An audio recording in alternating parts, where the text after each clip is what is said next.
சாமி இந்த கொலசைக்கு போறதுக்குள்ள எவ்வளவு தடங்கள் வருது பாத்தீங்களா? இந்த பைக் வேற ரிப்பேர் ஆகி ஒர்க் ஷாப்ல விட்டாச்சு. பஸ் ஸ்டாண்டுக்கு எப்படிதான் போறது? அதான் சாமியெல்லாம் நடந்து போறாங்க பாருங்க, கரெக்டா தான் இருக்கும். வாங்க போவோம் பின்னாடி. ஓ சாமி, ஓ சாமியோ. என்ன சாமி நிக்காம போறான்? இல்ல மரியாதையை கூப்பிடல, அவர் பெரிய சாமி.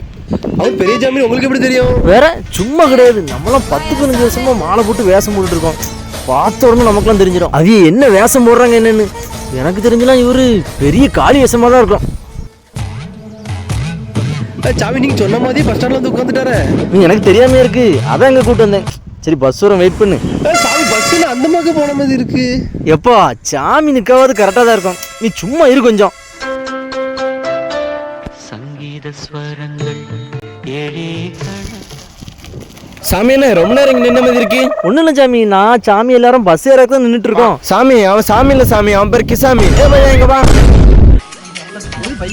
ஆமா அவன் சாமியும் கிடையாது, பஸ் ஸ்டாண்டும் கிடையாது. உங்களே இங்க வர சொன்னாங்க. पूरा देश बोल रहा है एक ही लेमन बोलो जुबान तीसरी. அவனை கான்ட்ராக்ட் வந்து கைக்கூலி.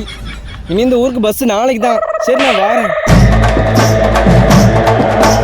பார்த்த உடனே நமக்குலாம் தெரிஞ்சிடும்.